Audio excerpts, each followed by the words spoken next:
Sebastien Mailhot. I am the CEO of a public company called Dbox Technology. And I like to say that we put smile in the face of people. Mostly what we do is we create an immersive experience using motion and haptic.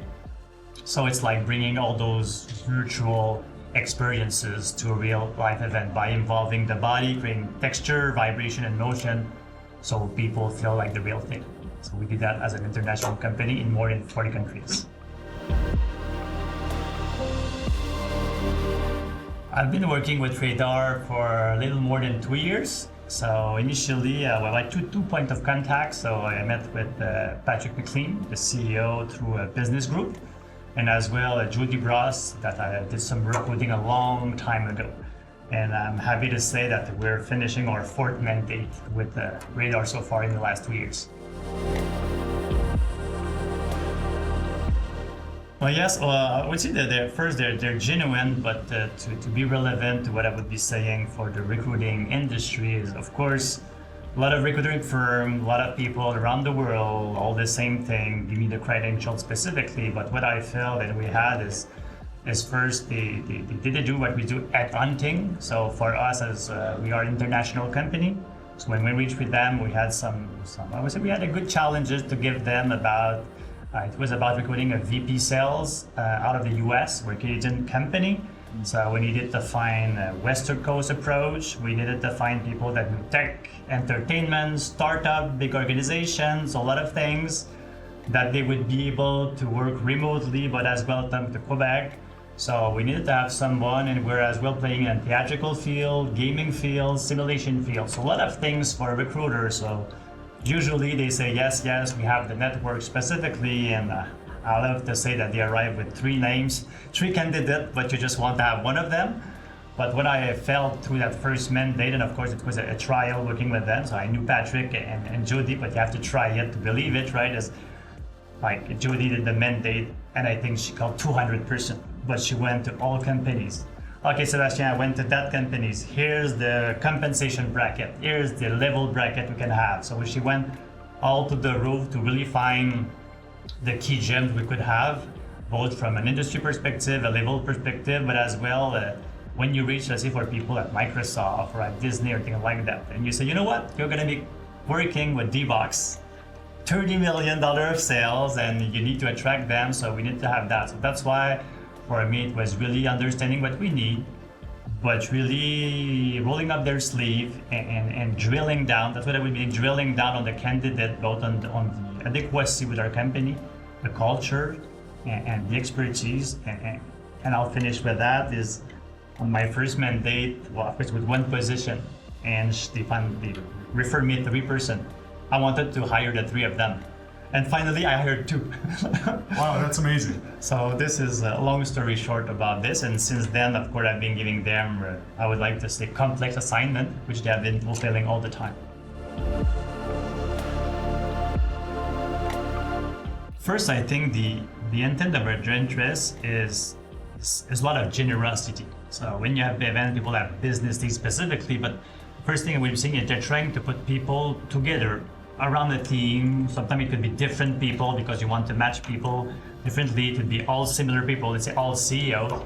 And sometimes, and they're using all that generosity, or let's put bright people together, which that might have interest about discussing about challenges, things specifically. So this is why I like to come to those events. One of the events, without going into detail, that we're doing with them is, and Patrick called me, hey, Sebastien, I have that quarterly call that we're having with executive all around the world.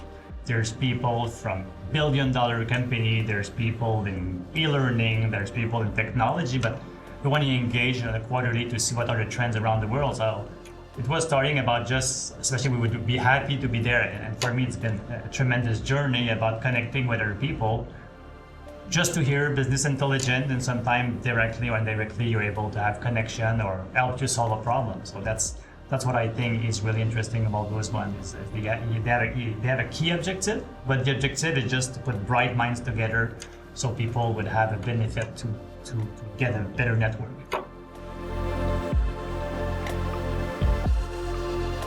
What's next to changing the world? So Dbox, I was saying, is playing in a field that like people have been experiencing for a long period of time.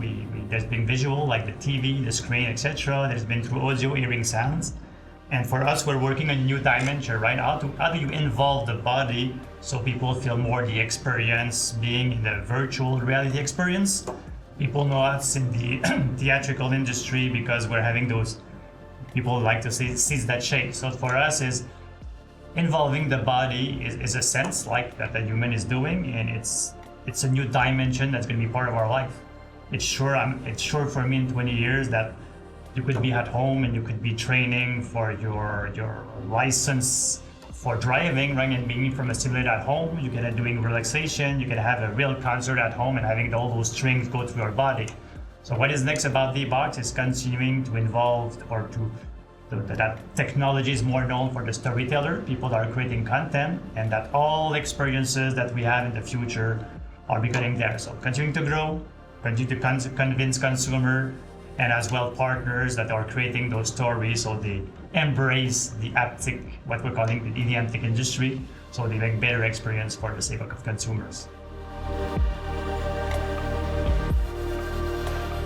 It's taking the hard decision because, as we know, the future, even the present, is about a lot of transformation, right? The economy is changing more, the demographic is changing more, the need of consumer changing more, the request for employees changing more, the hybrid type of culture is changing. So all those things are changing. It's moving plates.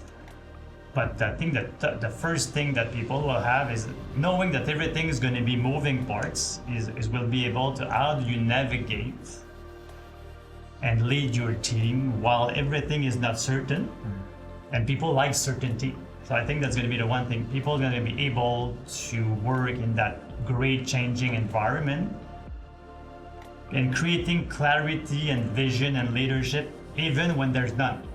And I think a good example would be, and people will be criticizing all the government, but during the COVID, nobody knew, but all government from around the world had to lead the population. So people could say it was done right, they couldn't wrong, it's easy to second guess at the end, but I think that would be one thing that we'll be seeing, that leadership through is one thing. Secondly, I think it's how do we say that? Emotional reading, right? All those people with technical skills is one thing, right? We know now with the computers, AI, that having access to the answer is easy.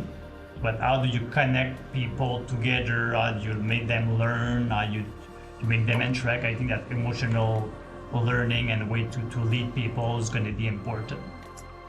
And a bit of luck. Little people need a bit of luck because we never know what's going to be the next challenge or range we're going to get. So we need to be nimble.